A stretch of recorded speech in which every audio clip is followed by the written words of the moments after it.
ധോണിയുടെ കാര്യത്തിൽ ഞാൻ ധോനി ഒരിക്കലും കുറ്റം പറയില്ല. എന്താ വെച്ചാൽ ഈ ഫ്രാഞ്ചൈസ് ആദ്യം തൊട്ടേ അവരുടെ എന്താ പറയുക, ഒരു പ്ലാൻ എന്ന് പറഞ്ഞാൽ ധോണിയുടെ ചുറ്റും ഒരു ടീം സൃഷ്ടിക്കുക എന്നുള്ളതാണ്. അതിനപ്പുറം അവർക്കൊരു പ്ലാൻ ഉണ്ടായിട്ടില്ല. അത് മാനേജ്മെൻറ്റ് ടീം പ്രത്യേകിച്ചും. അപ്പോൾ ധോനിയെ മാത്രം ഞാനതിന് കുറ്റം പറയില്ല. ഇത് പണ്ട് ഷിക്കാഗോ ബുൾസിന് പറ്റിയ പ്രശ്നം അതാണ്. മൈക്കിൾ ജോർഡനെ വെച്ചൊരു ടീം സൃഷ്ടിച്ചു, ജോർഡൻ പോയപ്പോൾ അത് അവസാനിച്ചു.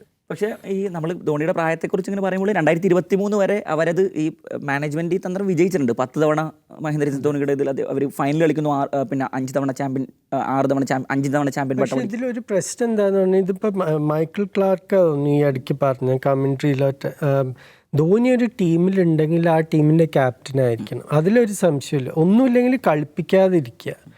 കളിക്കുകയാണെങ്കിൽ ധോനി ക്യാപ്റ്റൻ ആവണം, അല്ലെങ്കിൽ കളിക്കാർക്ക് ഒരു മിക്സ് സിഗ്നലാണ് കിട്ടണം. എന്താ വെച്ചാൽ അവർക്കൊക്കെ അറിയാം നേതാവ് ധോനിയാണ്. അപ്പോൾ ഋതുരാജ് ഗേക്വാഡിനെ ക്യാപ്റ്റനാക്കണം, അല്ലെങ്കിൽ ജഡേജയെ ക്യാപ്റ്റനാക്കണം. അപ്പോൾ കളിക്കാർക്ക് എവിടെയാണ് നോക്കേണ്ടതെന്ന് അറിയില്ല. കീപ്പറായിട്ട് ധോനി നിൽക്കുന്നുണ്ട്, ധോനി പറയുന്നുണ്ട് നീ അത് എറിയെന്ന്.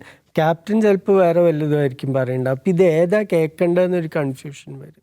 അപ്പോൾ ധോനി കളിക്കുന്നിടത്തോളം കാലം ക്യാപ്റ്റനായിട്ട് തന്നെ കളിക്കണം.